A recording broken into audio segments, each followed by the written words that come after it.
اکیلے مالک تھے.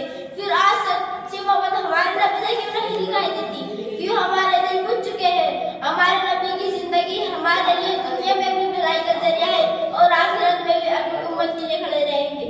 اپنی ملت خاص اقوام مغرب سے لا کر خاص ترکیب قوم رسول ہاشمی. میرے نبی میں ہر وہ ایبلٹی موجود تھی جو انبیاء میں فردن پائی جاتی تھی.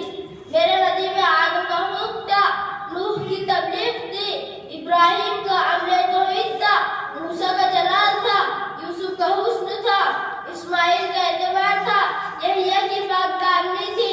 غرض کی کہ میرے رب نے انہیں مکمل بنایا تھا.